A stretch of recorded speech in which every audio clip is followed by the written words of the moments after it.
नमस्कार आमी अपू अपुर संसारे सकलके स्वागत जानाई। आशा करी सकले भालो आछेन। आजके रेसिपिटा एकटू अन्यरकम। आजके बानाबो लोटे माछेर पकोड़ा। लोटे माछ आमरा अनेकेई किन्तु खेते पछंद करी ना। आमार जेमन प्रथमटा खेते खूबई समस्या हयेछिलो, किन्तु एई रकम मुचमुचे पकोड़ा बानाले खेते खूबई टेस्टी हय, कोनो गन्धो थाके ना। जादेर लोटे माछे एकटू समस्या हय आमार मतो तारा किन्तु एइभाবে क्रांची पकोड़ा बानिये खाबेन, आशा करी भालो लागबे। तो चलुन चट करे एकबार रेसिपिटा देखे निই। माछटा भालो करे धुए निয়ে प्रथमे जले सेদ্ধ करे निते होबे। सेদ্ধ करार समय ओपरे एकटू फेना फेना मतो हये যায়, एगुलो हाता दिए तुले फेले देবেন। 3-4 मिनट हाई फ्लेमे फुटिয়ে নিলেই মাছগুলো সেদ্ধ হয়ে যায়। এখন কড়াই থেকে আমি ছেঁকে একটা প্লেটের মধ্যে নিয়ে নিয়েছি।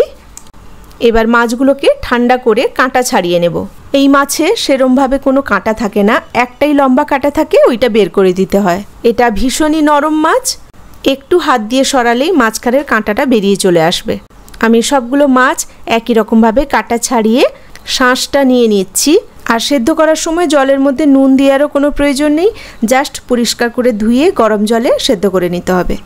যেহেতু এই মাছের একটা আলাদা গন্ধ থাকে, এইভাবে গরম জলে সেদ্ধ করে জলটা ফেলে ছেঁকে নিলে কিন্তু গন্ধটা অনেকটাই কমে যায়। মাছগুলো কাঁটা ছাড়িয়ে বেছে নিয়েছি। এবার অন্য একটা পাত্রে মাছগুলো নিয়ে নেব। এখানে মাছের পরিমাণটা রয়েছে 500 গ্রাম। ওর মধ্যে একটা বড় সাইজের পেঁয়াজ কুচি করে দিয়ে দিলাম। পেঁয়াজের পরিমাণটা একটু বেশি করে লাগবে। এবার দিয়ে দিচ্ছি আদা কুচি, এরপর দিলাম রসুন কুচি, 8-10 খানা রসুনের কোয়া আমি কুচি করে দিয়েছি। দিয়ে দিলাম কাঁচা লঙ্কা কুচি, পকোড়া একটু লঙ্কার পরিমাণটা বেশি হলে ভালো লাগবে। এরপর দেব ধনেপাতা কুচি, পরিমাণ মতো লবণ। মাছের মধ্যে লবণ দেওয়া নেই, সেক্ষেত্রে লবণটা একটু আন্দাজ মতো দেবেন। এখন দিয়ে দিচ্ছি 2 চামচ বেসন। এরপর দেব 2 চামচ চালের গুঁড়ো। চালের গুঁড়োটা কিন্তু আমি বাড়িতে তৈরি করেছি। বাড়িতে যদি আতপ চাল বা গোবিন্দভোগ চাল থাকে তাহলে একটু মিক্সিতে গুঁড়ো করে নেবেন, ওটা ব্যবহার করলে পকোড়া খুবই মুচমুচে হয়। এখন দিলাম 1/2 চামচ হলুদ গুঁড়ো আর সবশেষে দিয়ে দিলাম সামান্য গরম মশলার গুঁড়ো। পকোড়া বানাতে যা যা ব্যবহার করলাম সেগুলো সবগুলোই দেবেন, তবেই কিন্তু ক্রাঞ্চি মুচমুচে এবং টেস্টিও হবে। একসাথে সব ভালো করে মেখে নিয়েছি। এবার একটা প্যানে তেল গরম করে ছোট ছোট পকোড়ার মতো দিয়ে দিলাম। পকোড়ার সাইজগুলো এরকম ছোট্ট ছোট্ট করে দেবেন, তাতে চটপট ভাজাও হয়ে যাবে আর খুবই মুচমুচে হবে।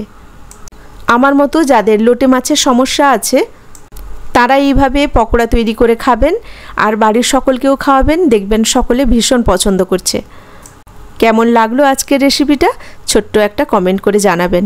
আর যদি ভালো লেগে থাকে তাহলে একটা লাইক দিয়ে দেবেন। সকলে ভালো থাকবেন, সুস্থ থাকবেন। কথা হবে আবার পরে ভিডিওতে নতুন কোনো রেসিপি নিয়ে।